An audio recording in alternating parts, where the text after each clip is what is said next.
Today headline. Key transport projects continue construction through Tết holiday.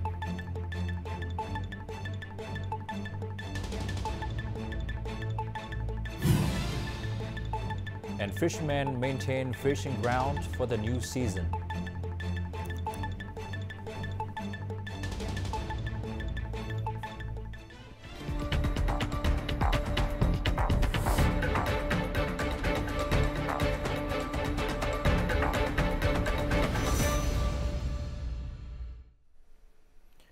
Hello, you're watching Today Headlines. On Tuesday morning, Party General Secretary To Lâm presided over the Secretariat meeting to direct key tasks for party agencies. He urged all units and localities to resume work immediately after the Lunar New Year holiday, warning against prolonged festive mindset or neglect of duties. He emphasized the importance of summarizing Resolution 18 on restructuring the political systems, organizational apparatus. He also called for resolving bottlenecks in science and technologies while implementing vigorous measures to achieve a GDP growth target of at least 8% in 2025, laying the foundation for double-digit growth in the following years. At the same time, he stressed the importance of effectively organizing party congresses at all levels in preparation for the 14th National Party Congress.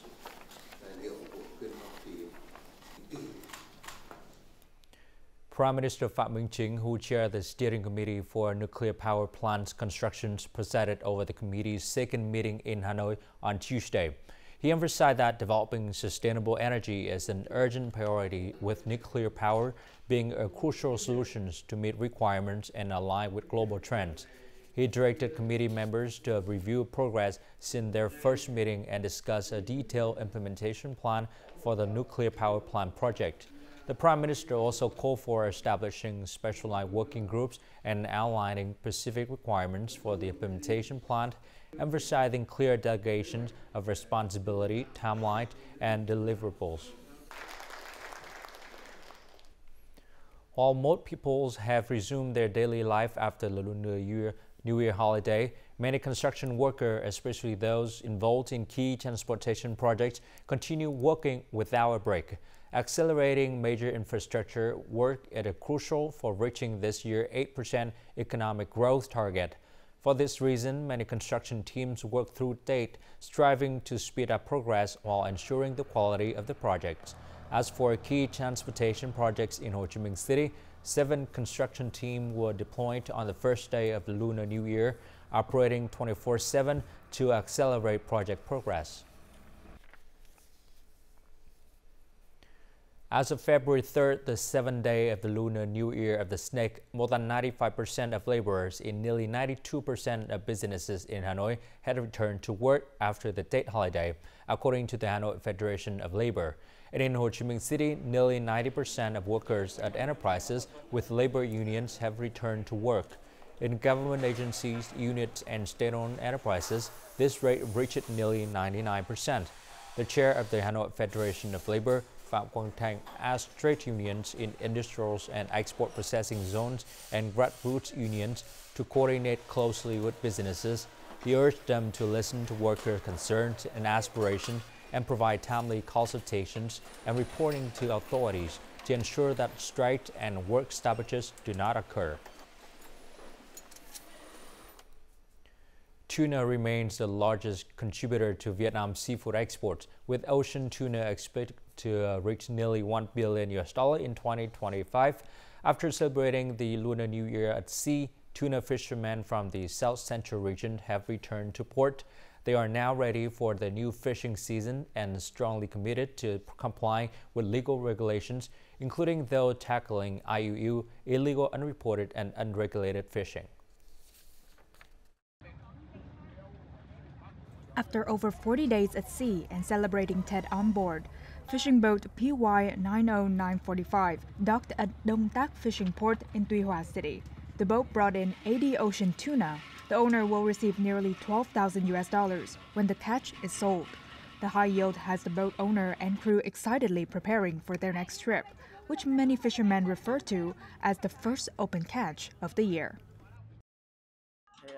The boat earned around $12,000 USD. After deducting expenses of around 6,000 USD, everyone on board will share a profit of more than 400 USD each.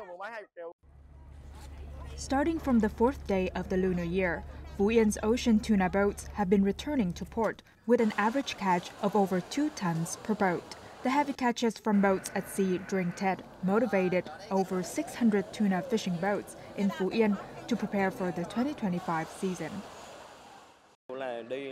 We present logs, use monitoring equipment during fishing, and operate within Vietnamese waters. Phú Yên fishing fleet is expected to harvest over 3,500 tons of ocean tuna, with fishing boats pledging to comply with legal regulations and provincial management agencies supporting the electronic traceability of aquatic products. These efforts will encourage fishing crews to confidently continue their work on their offshore fishing grounds.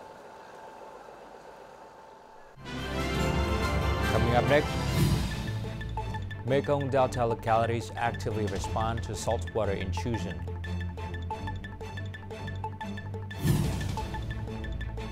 And Vietnam has the fastest tourism recovery in Southeast Asia.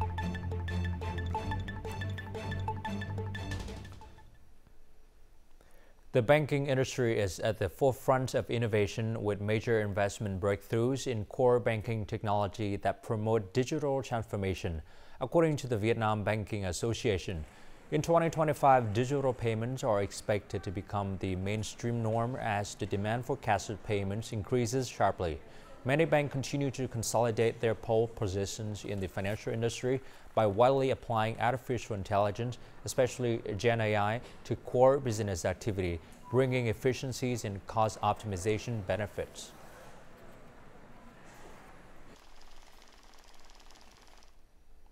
Electric car buyers will be exempted from the registration fee until the end of February, it has been announced. From March 1st, buyers will then have to pay 50% of the fee for internal combustion engine cars with the same number of seats.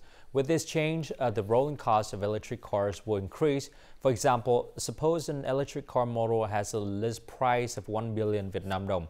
The new registration fee will be around 50 to 60 million Vietnam dong. From now until the end of February, the electric car market can likely expect a surge of car purchases to take advantage of 0% registration fee incentive, helping to save tens of millions of Vietnam dong. Many irrigation projects are undertaken in the Mekong Delta provinces to prevent saltwater intrusions and store fresh water. In addition, local farmers have also adopted adaptive measures. More to follow. The Nguyễn Tấn Thành Sluice Gate, Tiền Giang Province, is the second largest anti-salinity structure in the Mekong Delta. And when a saltwater intrusion occurs, the gate is closed to protect crops and ensure domestic water supplies for residents in Tiền Giang and Long An provinces. After completion, this sluice gate, combined with 6 other gates on Provincial Road 864, will form a closed project area, ensuring saltwater prevention, freshwater storage, and supply of farmland across 130 hectares of the 2 provinces. The commune's residents are very excited. The annual saltwater intrusion will have less impact, and the local socio-economic situation will continue to improve. In Bến Tre Province, saltwater of 10 grams per liter have been recorded at the Giao Hòa estuary this dry season. Salinity has also penetrated inland, with recorded levels exceeding 2 parts per thousand. With 5,000 square meters dedicated to ornamental flower growing, Viet's family has proactively dug ponds to store fresh water to ensure production. This dry season, our stored water is sufficient for both daily use and production for about 1 to 1.5 months. According to the National Center for Hydrometeorological Forecasting, periods of heightened saltwater intrusion in the Mekong River's estuaries will peak in February and March this year. However, local irrigation projects are expected to help the Mekong Delta residents cope effectively with deep saltwater intrusion.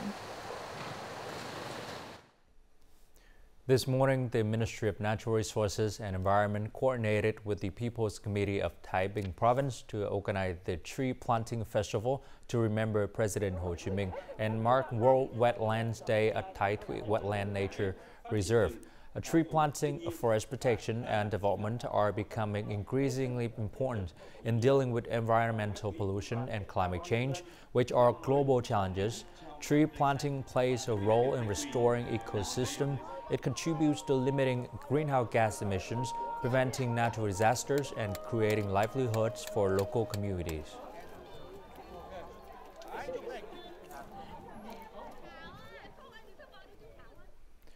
With a rate of 98% compared to the pre-COVID-19 pandemic period, Vietnam has the fastest tourism recovery rate in Southeast Asia, higher than other popular tourism countries such as Thailand, Singapore, and Indonesia. Last year, Vietnam welcomed 17.6 million international visitors. The recovery rates of other countries in the region, such as Thailand, sitting on 88%, Singapore 86%, and the Philippines 72%. When calculating the number of international visitors in 2024, Vietnam is only behind Thailand and Malaysia. This year, the Vietnamese tourism industry aims to welcome 22 to 23 million international visitors. This is an ambitious target, but it demonstrates the determinations to make tourism a spearhead of the country's economic sector. And now, as usual, let's continue with the weather forecast.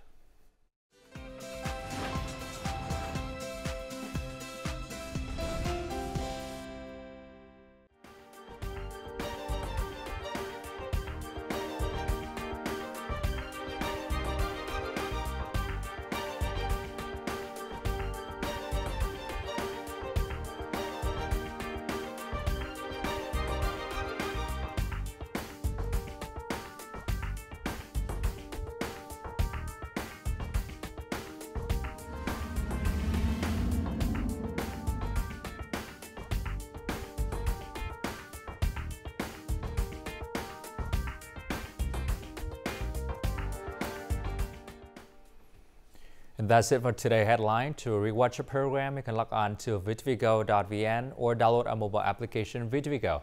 Thanks for watching and goodbye for now.